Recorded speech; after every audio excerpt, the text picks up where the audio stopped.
The more content that I see about the hantavirus, the more upset I become.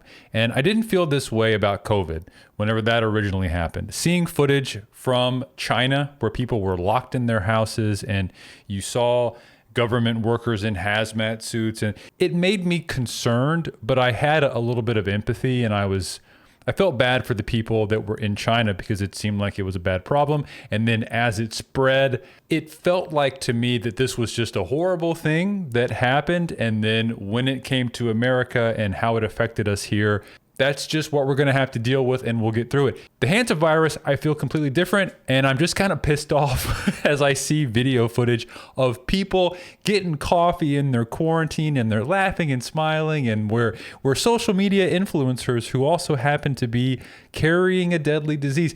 These people keep getting off the goddamn boat, and they're just spreading out everywhere. I don't want to sound heartless and mean, and like I'm a bad person, but I don't care if the conditions weren't great on the boat for quarantine. You know what's really, really good at quarantining people? Endless water. And you could fly in supplies on a helicopter and you could keep these fucking people on the goddamn boat until we knew that it was safe to let them off.